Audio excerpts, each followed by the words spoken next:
Hey, what's up, everybody? I have a special guest today, Jenna Kutcher. What's up, Jenna? How you doing?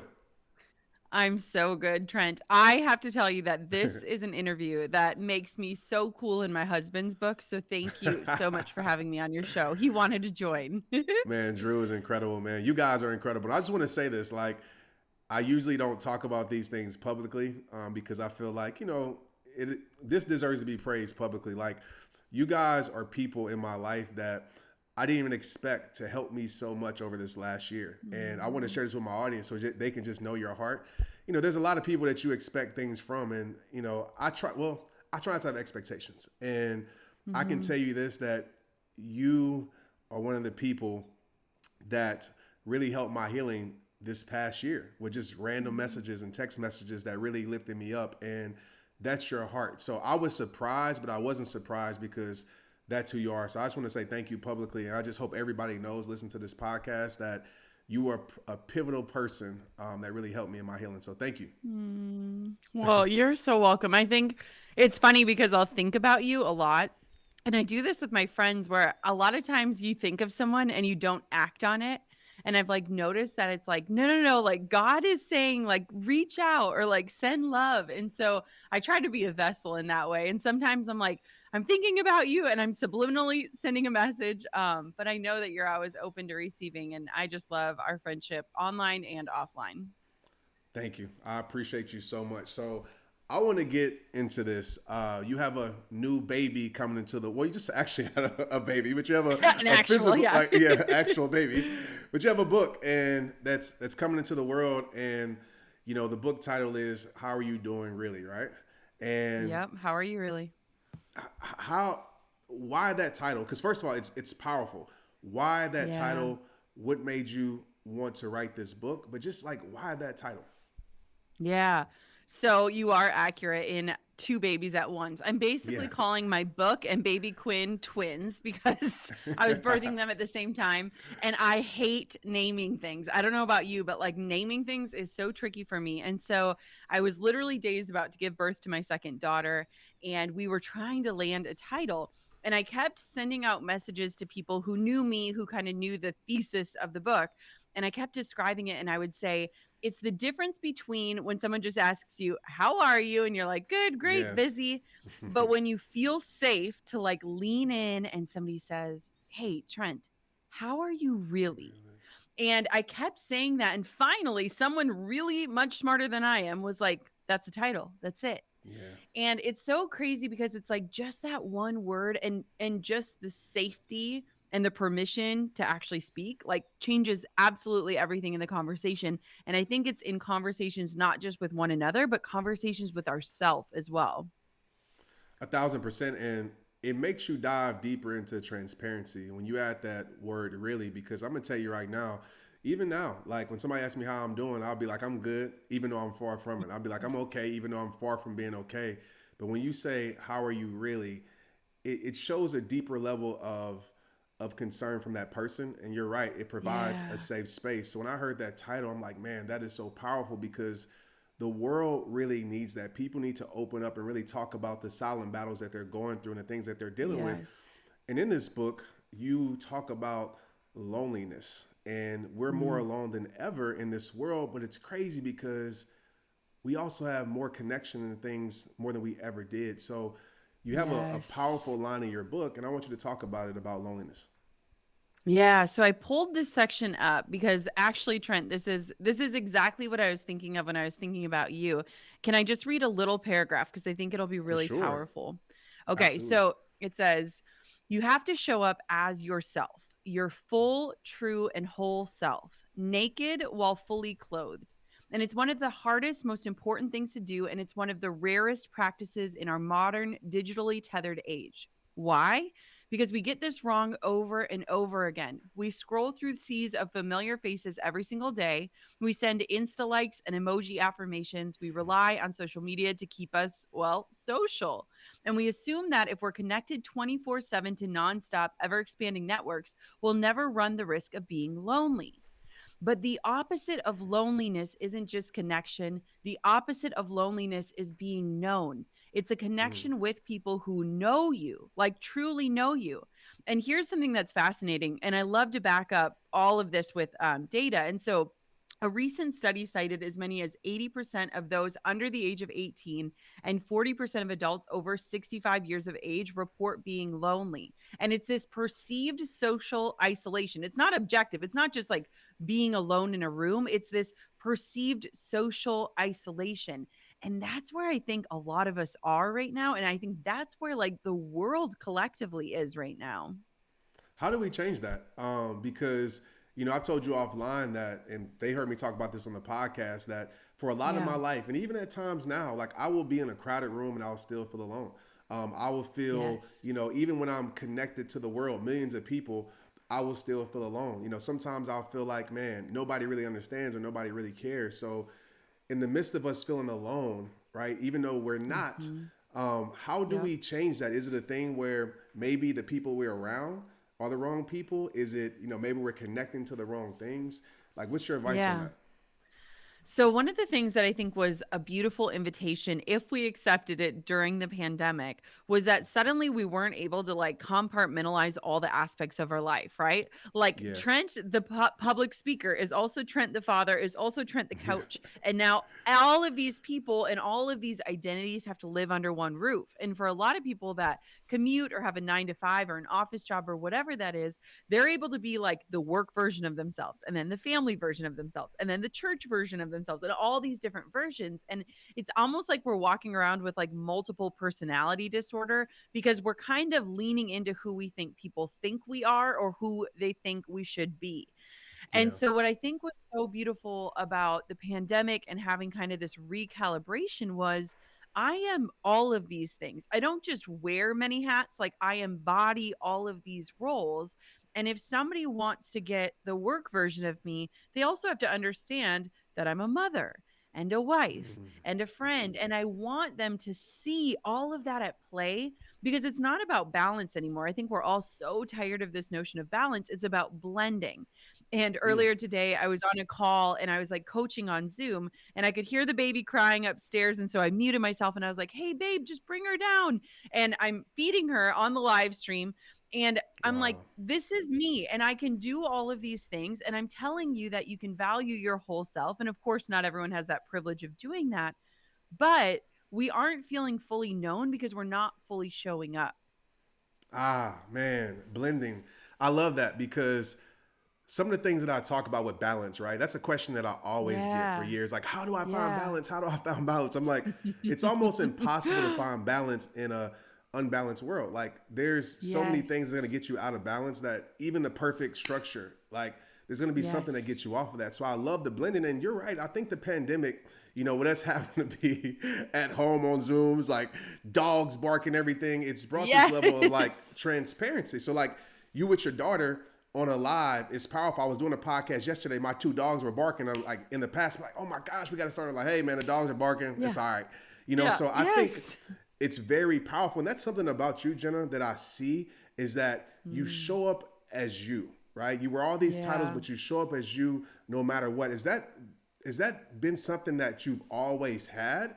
Or Yeah. for me, it's been I don't want to continue to live in this prison for people Yeah. that I'm trying to impress that probably don't really care as much as I think they care anyway. So, what was the changing Mhm. point for you to show up as authentically Jenna at all Yeah. Oh, I times? love that. I've never shared this story before. And I remember, so I worked in corporate America and I was told over and over and over again that I needed to look the part that I wanted to Mm, play. And I didn't mm, understand. Like I am a cis able-bodied white woman who would just throw her hair up in a messy bun. And they almost were telling me like, you need to curl your hair and wear high heels and you need to look the part you want to play. And I was like, nobody asked me if I would cast myself in that role anyways. And to me, I was like, I'm already working 10 hours a day. I don't even have time to go out and go shopping and buy more expensive clothes. It was just this really weird thing where I was like, I am doing my job so well. I don't care what I look like. And it was this really big wake up call for me. And I think a lot of people are at that. Like, if you look at the great resignation right now, it's like 1 in 4 people are trying to get out of the job that they're in or like change careers because they're not yeah. happy any longer. And I think that we're all waking up to the fact that like we are defining success off of other people's roadmaps, and the Hmm. directions that they took are not going to get us to where we're going because they're not meant for Preach. us. They didn't come from us. And so for me, it's like I unapologetically just show up as myself because honestly, sometimes I'm like, is there another option? I think we're already exhausted enough. And so if we're trying to play the roles that we think people want us to play, we're never actually like stepping into the role of like being not just the extra in our own lives, but like the leading character in our own lives. Oh my gosh, man, Jenna, you're preaching. You're preaching. I know people listening to this episode right now is like snapping fingers and saying amen. I know I Hmm. am, because the thing about it, and you touched on this, is like, for myself, just speaking for myself, it's like when I have in the past tried to show up as something different, because I'm gonna be real. Like, it's kind of the same Yeah. thing in the personal development space. When I first started in 2010, there was a different type of style. It was more professional, more, Yes. you have to talk like this and look like that. And I didn't really feel like I fit in. And I tried to do that, but I didn't feel Yep. power in that because that wasn't me. And the thing that I promised myself is that, I'm gonna be me because of this. I want people to fall in love, right? Or to support the real version of Trent. And if the real version of me Yes. is not enough for you, then I'm not for you. And I think there's so many people in this Mm. world that have conformed who they are, and those people fall in love with that version of them. And then once they get to know the real version, Yes. they're like, I don't like this person. So my thing, that I want to tell everybody listen to this podcast is, you are enough for the people that are meant to benefit from Mm. your life, to benefit from your mission. And I want to transition with this question because there's a lot of people that want to show up as themselves, right? There are a lot of people that Yep. want to have the baby on the live or could have the dogs barking, but they have so many insecurities. And we live in a social media world of perfection. I call it the prison of perfection, where everybody thinks they have Yes. to be perfect. So for you, how were you able, or what advice would you give to people out there that, you know, how can they show up as them? Is there something that Yes. was a big realization for you? Like for me, I future think, and I think about, man, if I don't show up for myself now and do the things, I'm gonna get to 60 years old, 70 years old, probably 10 years from now. I'm not, well, 10 Yeah. years from now, I'll probably be 47. I'll get to there and I'll look back and be like, people are like, dang, Trent, you are 50? Nah. Yeah. I look back, I look back and be like, man, like I I missed it. regret, yeah, not being Mhm. myself. So, like, what Mhm. advice would you give to somebody out there? Yeah, I love this question, Trent. One thing, have you ever looked back at an old photo? I'm curious if guys do this because I know women do this. Have you ever looked back at an old photo of yourself and remembered a specific insecurity you had? Absolutely, yeah, for sure. Okay. And then you look back with these eyes, today's eyes, and you're like, if only he knew how incredible he was. If only he knew how Mm, strong he looked. If only he knew.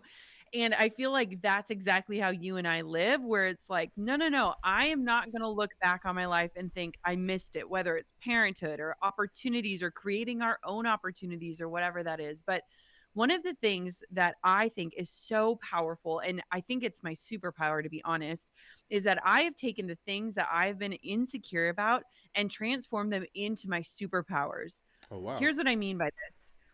I think that a lot of times we try to hide parts of ourselves, the parts that are uncomfortable, the parts that we are worried that if someone calls us out on it, it's being weaponized against us and the whole world will find out that we're not perfect.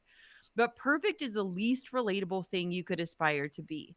Perfect will not create connection in your life. Perfect is going to make people want to turn away from you.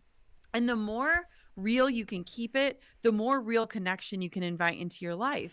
And it's so crazy because the more that I share about the things that I'm tempted to hide or the things that I'm struggling with or the things that I'm like, oh, if anyone knew, the more that I get real connection with other people who are in it. And if we're going to go through life, we might as well be in our lives, right? Like we don't want to Right. just like pass through it. And so it's fascinating to me. So, for example, I've always been slightly insecure because my husband, who you know, who you've gone on runs with, Yeah, yeah, is in pristine shape, right? Like he is like a Greek god. He for really sure. loves health. Well, I love that about him, but that's not me. And I was always super insecure about the fact that like I'm curvier and he's super fit. And I always felt like we looked mismatched. Like I just assumed that people were judging us of like, oh, how did she get a guy like him? And one day on Instagram, someone sent me that message. And it was my deepest seated fear that everyone was thinking that, even though probably no one was. And I responded to that one person, and that post ended up going everywhere. It went viral so fast. And it was crazy to me because it was something that I'd hid, this insecurity I'd hid for years.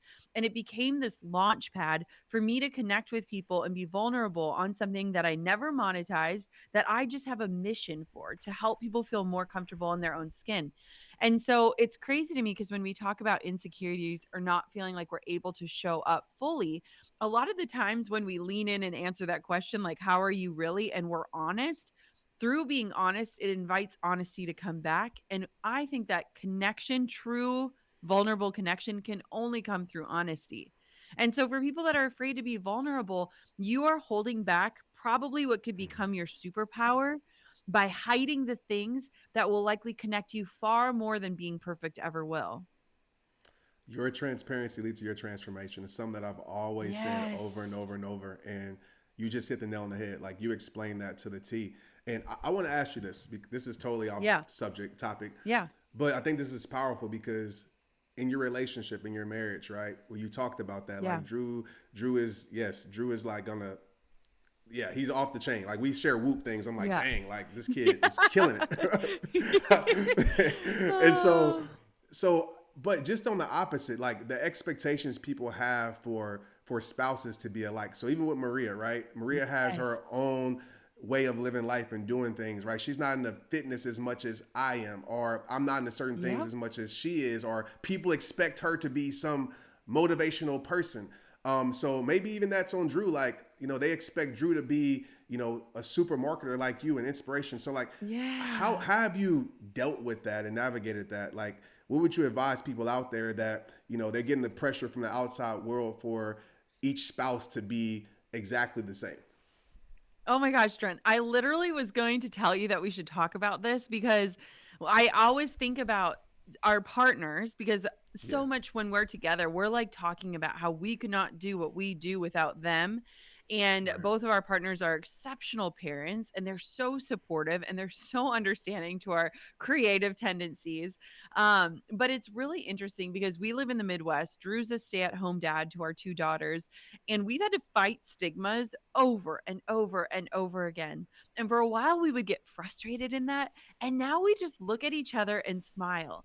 And Yeah. there's this part in my book where I talk about having a shared vision and the importance of having that shared vision as a partnership, whatever your partnership looks like, if it's a friendship, a relationship, a marriage, whatever that is, and having that shared vision, because there are going to be times on the journey where things get so dark and you need someone else to hold the light up and say, remember this, it's going to be worth it. We're almost there. You got to keep going. And so it's so fascinating to me because where I'm weak, he is strong. Where he is strong, I am weak. And we're not running this like a relay race. We're running it like teammates alongside of each other. And I think a lot of times it's like couples keep score. And I don't remember a lot from our wedding day. We were 23. I feel like that day was a blur, but I remember the pastor telling us we used to play cribbage. Have you ever played cribbage, Trent? It's like the I never card played game that. with the pegboard. Okay, it must be a Minnesota thing.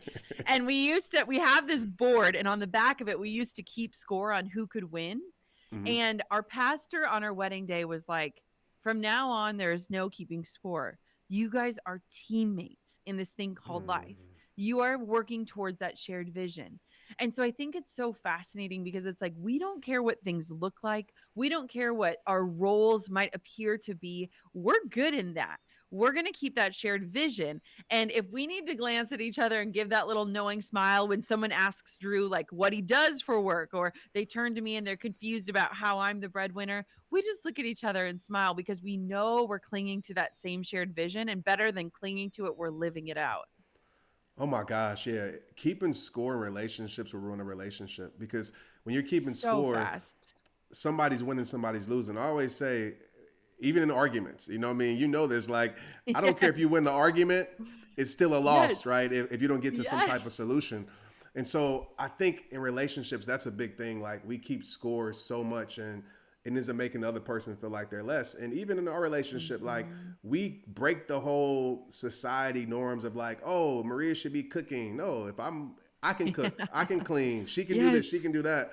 And we work together as partners. And I think that's very, very important to kind of Yeah. transition a little bit, because I want to get back to the loneliness topic a little Yeah. bit. And I want to ask you a few questions on this. And I feel like a lot of people, whether it's, are so afraid to ask for help, are so afraid to say Yes. they need help, are so afraid to say how they're really doing. And I talked about this before, but I think it's obvious it's a lot of reasons, but it's always four main reasons I feel like that people don't ask for help or don't open up or stay lonely. Number one, I feel Mhm. like we feel at times that nobody understands, right? When we're going through things, nobody understands what Yep. I'm going through. It's the biggest lie that we tell ourselves, but we believe that. The second thing is we feel like nobody really is going to care, because maybe we've Mhm. experienced that in our past where the people we thought should care really didn't care. So that becomes our story. Yeah. The third thing is we don't want to burden other people, right? Man, everybody has their own situations, their own problems, so I'm just keep this to myself. And the last thing I think is the big thing is that so many people, and I get this a lot from people, is they're afraid to trust. They're afraid to say how Yes. they're really doing, because I always say that private conversations become public information. So, like, what's your take on all of that? Like, how do people Yeah. become comfortable in saying that they're alone, or open up and saying that they need help, or open up and saying how they're really doing? What would you say to that? Mhm. So the first thing is I think you have to find a space that's safe. Yeah. And I remember when on our journey to become parents, we had two losses prior to having our daughter Coco. And I remember this instance so clearly. I was at the grocery store. It was the heat of summer. I had my hands on my belly. Coco was inside. And the lady asked me, like, oh, is this your first? And it was a cashier. And I was like, okay, I'm not going to tell her my entire history about, no, this is actually my third pregnancy and I've been through all these things. And I remember just saying, yep, it is, and smiling. And there's this piece of me that felt so out of alignment because I was like, no, everyone needs to know what I've been through because they're only seeing the finished product. And the problem is that that's all we're seeing these days is the finished That's product, right. right? Like people are only surfacing after they've come through, they've got the lesson, they've got it figured out and done, but we're not able to support people at the finish line. We need the help in the race in the middle. And so while the cashier at the grocery store might not want to hear that entire story, there has to be people in your life that can. And the way to find those people is to go first. And what I mean by that is to not Mm. let things sit at the surface, to really dig in and say, how are you really? And a practice that I've been doing that's been so helpful for something tactical is that a lot of times we take what we see on the internet at face value or we project our own experiences on other people. So, for example, when I had my second daughter, I got such an array of text messages. I should have screenshotted them because half of them were like, oh my God, the perfect cuddly newborn. And then half of them were like, oh my God, the sleepless nights. Yeah. And when people were projecting their own experience, nobody That's was right. asking me, how are you doing and how can I support you? I could have Mm. been on top of the world and gotten one of those, oh, those are the hard days, and been like, no, they're not. Or I could have got one of those, oh, this is the best when I'm struggling and felt more isolated. And so I we have love to that. be better at giving people space to really share. And so I've literally been texting people and saying, hey, checking in on you on a scale of 1 to 10, one being miserable, 10 being on top of the world. Where are you at today? So I know how to support you accordingly. And even just sending that opens it up for people to say, I'm at a 1. I need encouragement. Or I'm at a 10. Will you celebrate with me? Because so often we don't feel comfortable sharing those things because we're not provided the space. So if we can be the people that create those spaces, we can also be the people that can step into them when they're reciprocated back to us. Oh my gosh. That's it. That is it. Because I know when we ask those questions, it allows that safe space. Because you're right. I feel like so many people don't feel like they have a safe space anymore. And it's more for the person listening to this. You might be going through it, but it's more on the other end to make sure you're that safe space for people, to make sure you're that safe space that Yes. somebody can go to. And it's so important you do that. I mean, you ask those questions all the Mhm. time, and that's something that you inspire me to do. When it came to writing your book, and there's a lot Yeah. of people listening that want to write books and say we all have stories inside of us, but I noticed in writing my two books, and I had some self published books, that you always find something as you're writing in the book that you Yes. need or that Yes. has opened something up inside of you. What was that Mhm. for you, or was that even true for you? Yeah. Yeah. So it's really interesting. I find that all the time, even when we're like doing growth day teachings or like anything, Yeah. there's like a topic in my life. And then I'm like, and life is taking me to school right now. Thank you, world. Um, but for me, what was so fascinating is I said I would never write a book. And I was so sure of that. And one of the most beautiful things I've just continually welcomed into my life is the ability to contradict myself and to change. And I think we are so resistant of changing. There's this idea of something called identity foreclosure. And Trent, you've actually been through this. You probably are one of the best examples with your football career of like that was your identity and you're holding on to that piece because you're like, who am I without this? I know your Right. story so well. And there's also identity foreclosure around when we change our mind and we say, I'm not this person, but now I am, or I am becoming different, or I'm changing careers, or I'm changing relationships, or I'm changing my mind on something that I was so sure on. And what was so interesting about the book for me is that I promised myself, if I'm going to write this thing and the messages in these pages, I'm going to live it every single step of the way. And I've had to really, really stand true in that. So, for example, when I did my audiobook, they're like, we're going to need you to fly out 5 days, stay in a hotel. It'll be in a studio. And I was like, I have two babies. I'm not willing to do that.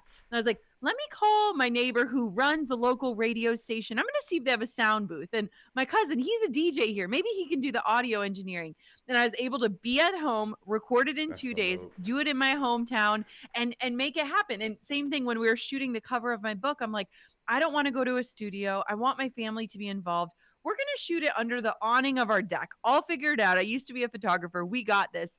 And my kids were running in and out of the shots. And I looked so much more alive in the photos because it fit what I wanted to do. And so it's so beautiful when we can be in alignment with whatever it is in our lives because it just shows through, whether it's on the pages or the photos or just in your experiences with people. It's so evident when somebody is in alignment and energized, and it's contagious. And that's what I love about it the most. Ah man, alignment is everything. Alignment, I always say, is like medicine to the soul. You know, when you're able Yeah. to just everything is working out, everything feels great. I feel like personally, I'm in a place of alignment in my life right now, just holistically, and there's nothing better than that Yes. because the creativity just flows. It's like you're not having to force it; it just comes out. And speaking about Yeah. creativity, um, you're a social media. I don't know what you're an expert. I don't know what title that you want Yeah. for that, right? But you're a beast on social media. Social media, I'm sure, has changed your life. But Hmm. I know this about social media that there are a lot of external pressures, a lot of external expectations for you to show up, for you to talk about certain things, for you, people feel like, and I talk about this openly, so nobody's gonna get Yeah. offended. But people feel like, just because they support you, that they kind of own you and you have to talk about this or you have to respond to this. And I know I got to a point in my social media journey that I was like, man, I am here for my mission and my purpose. I'm not going to be a slave to requests. I'm not going to be a slave to expectations. So I want to Yeah. ask you, because there are a lot of people listening to this that, are addicted to social media, whether they are social media influencers or they're just scrolling all day long. A lot of their value depends on social media. How have you Yeah. dealt with those external pressures to always show up? Or do you have a system to say, you know what, if I don't feel like it, I'm not showing up? Or, how does that work for you? I'm just curious. Yeah, I love this. So, my past life, I was a wedding photographer. So, I love photography. But I have created this rule in my life when it comes to social media to never post in real time. And here's why. Hmm. If I am in a moment that is so important that I want to capture it, then I should be living in that moment. I shouldn't be on captioning, hashtagging, tagging things. I should just So be in that good. moment. So if I want to just take a picture of it and set my phone aside, awesome. That's great. I have gotten into this practice where I ask myself, is this a good time to be online? Are my Mm. kids looking for me for attention? Is my husband wanting to have a conversation? Is this a good time? And more times than not, it's not a good time, right? Like there are so many things, if we lift up our eyes from our screens, there are so many things that are happening that we're missing. And so, what I do is I'll take pictures, videos, whatever, and set my phone aside. I even go as far because I'm a photographer to only shoot photos on my camera for the reason that I have to be so intentional about taking the photo, turning the camera off, and I can't take it any steps further until it is a good time. And I think that it really has changed my relationship with social media because it's not this pressure of if you don't post it, it didn't happen. It's this reality of when I go to share, I can ask myself, who is this serving? Why am I sharing this? And how can this matter to somebody else? Because our photos and videos are these tiny little snapshots of our lives, and they can't matter to other people unless we give them context to make them matter. And so, if it's an ego boost, it's going to be hard for you to answer the question, how does this serve anyone other than myself? And when we get to that point, it's really important for us to say, why am I sharing this in the first place? And if it's not to serve and connect or further the mission, then it's probably just meant to live on your camera roll for your own enjoyment later. Oh, that is so powerful. I think that changes the conversation. I mean, just around social media with people, because most people always say you're doing it for probably the wrong reason if you're thinking about will they like this necessarily, right? I feel like it Yes. isn't coming from the purest place. Like I've gotten to a place now where, that's still there, when you have viral stuff and all of that, but I've realized over time that, numbers and everything doesn't please your internal soul. So I'm always asking myself now, No. like, what purpose does this have, right?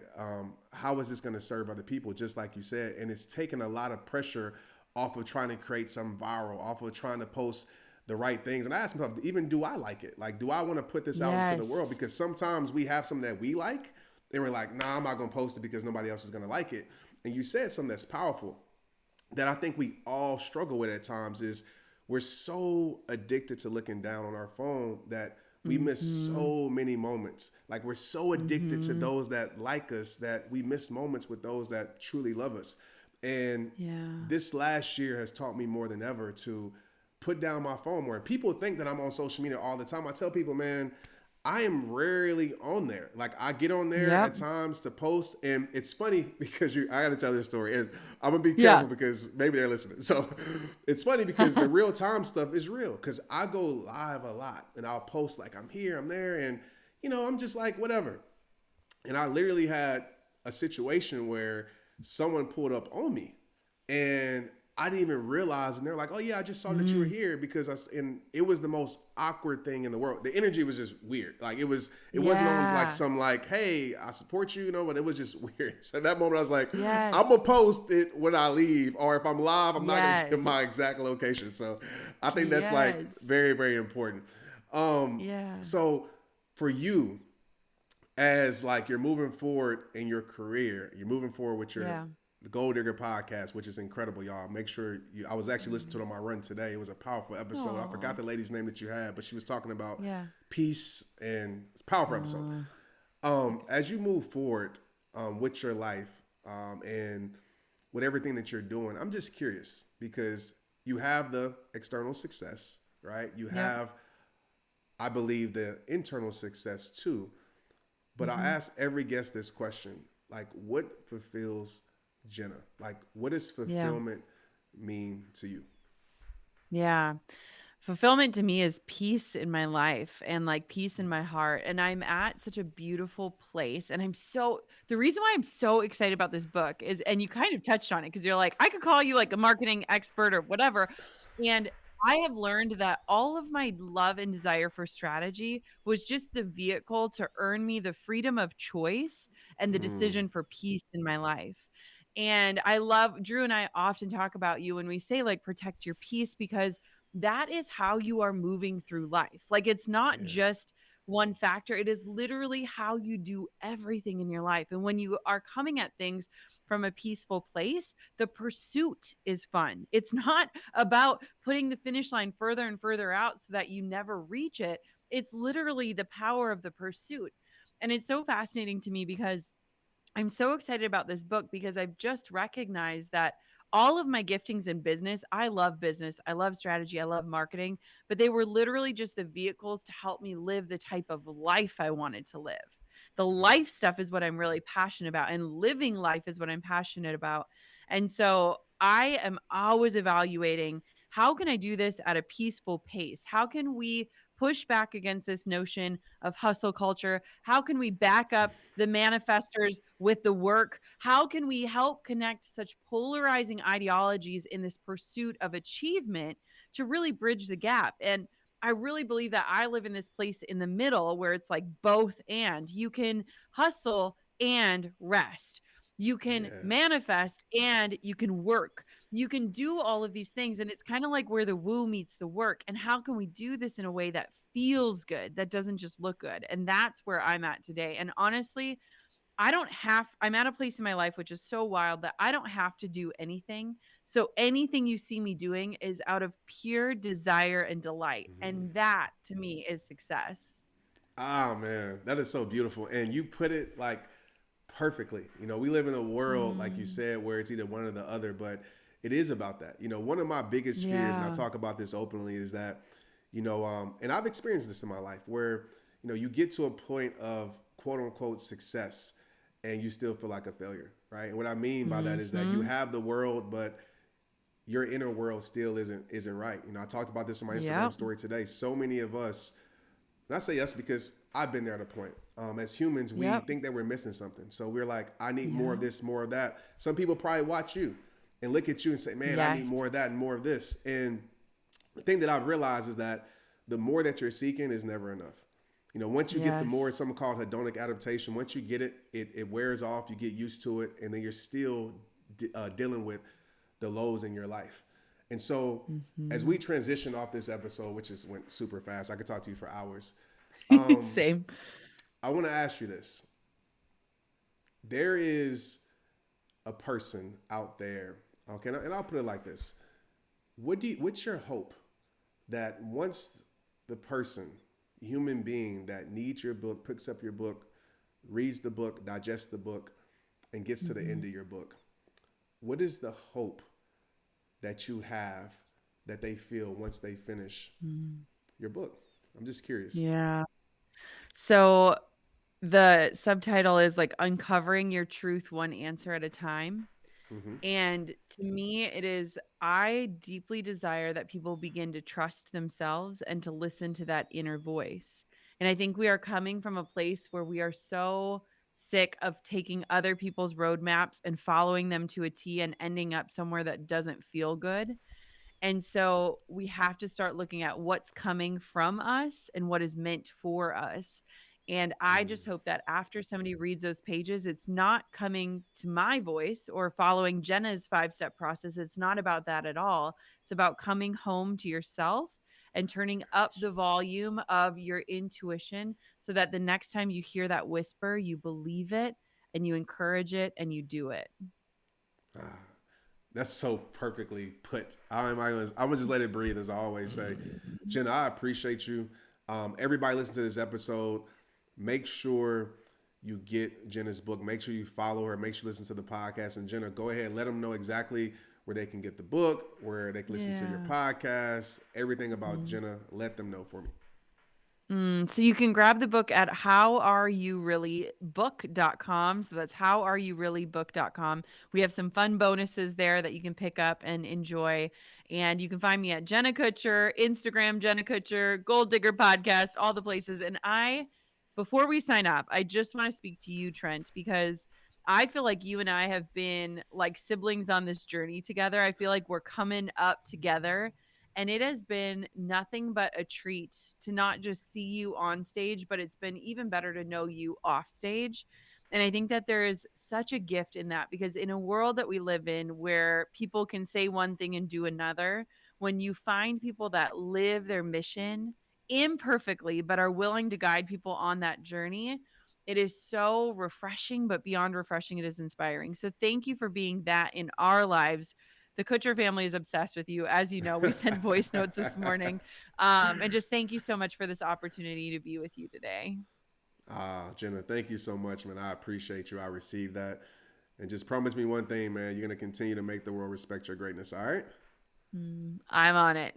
All right. Like we always say, Oh, y'all, it all starts with you. It's rehab time. Let's get it. Make sure you get Jenna's book. How Are You Really? Make sure you support her podcast and make sure you keep making the world respect your greatness.